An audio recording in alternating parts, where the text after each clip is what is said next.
And here is my presentation.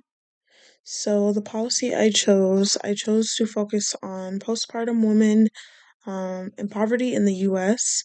I did dabble back and forth between postpartum and prenatal, but I did have to pick one. So I mainly focused on postpartum, excuse me. I explored healthcare plans, coverage they offer, and programs and resources available to low income women in the US. I did primarily focus on California.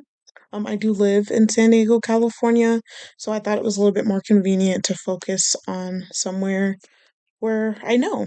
Um, the policy focuses on. I did do a little bit of early prenatal care, but like I said, mainly postpartum care through health plans and coverage, along with what information and resources are available to women of lower class.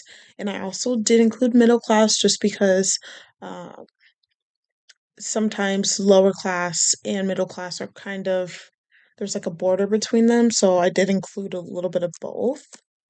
Why I chose this policy because I've always taken an interest in women's pregnancy and postpartum care. I'm 24, going on 25 this year.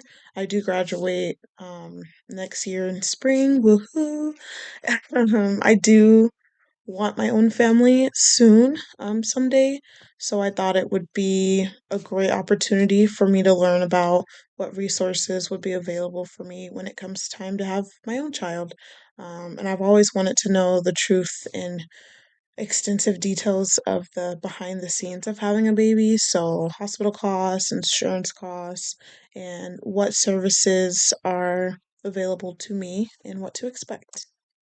My research, so I started collecting some data from 2020 to 2023, some more recent care or recent years of postpartum care and education. I did research either no or low cost resources available to low income women and their families, mainly government programs. So the main program that I focused on was WIC, Women, Infant, and Children. I do have previous knowledge about WIC, so that was kind of fun for me to dive into it a little bit more. But I did already know what WIC is. If you don't know what WIC is, it is a program designed to support mothers with children under 5 years of age. Majority of women, either low or middle class, do can qualify for WIC. They just have to apply, and like I said, most women get approved of it.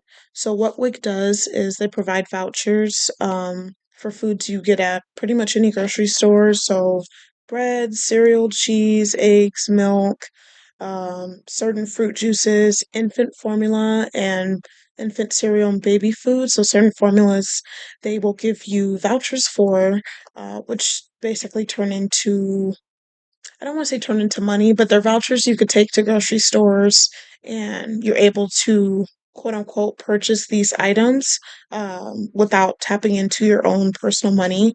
So WIC is awesome. Like I said, most women qualify for it. It's a very cool program. Next, we have SNAP, or also known as EBT. That's the main one, and also known as CalFresh. So this is kind of like a debit card situation. They'll load money onto it, and you're able to go to the store. Most stores in the US take EBT, and the amount of money you get is based off of your household size and your income. So the less money you make, the more you'll probably get. The more money you make, you might not qualify for a whole lot. So it really just depends. History, 1965, the bill was signed that led to Medi-Cal, Medicare benefits. Today, a wider variety of people are covered by Medi-Cal slash Medicare, including a lot of low-income families, pregnant women, people with disabilities, and people who need long-term care. Uh, Medi-Cal program, the MCAP, is designed for individual women who are pregnant and just can't afford healthcare coverage. The MCAP is very nice because it also covers the woman throughout her pregnancy and then a year after the baby's born. So I thought that was pretty cool after researching that. And then lastly, I would like to advocate for policies that ensure that all pregnant women are fully covered no matter how much money they're making.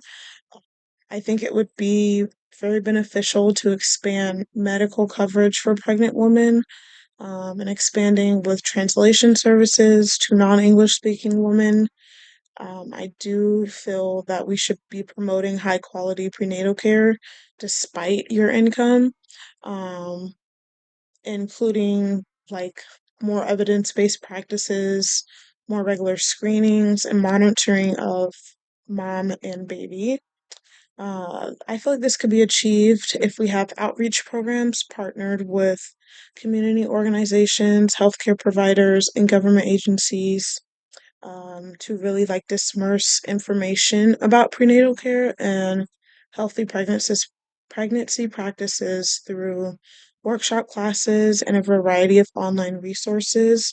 I will say, just because I was doing the research, I did, it's very out there already for, I mean, just Googling resources for low income women and a list of things will pop up. Like I said, you just have to apply for these things. So, like EBT, WIC, other food assistance programs, housing programs, childcare.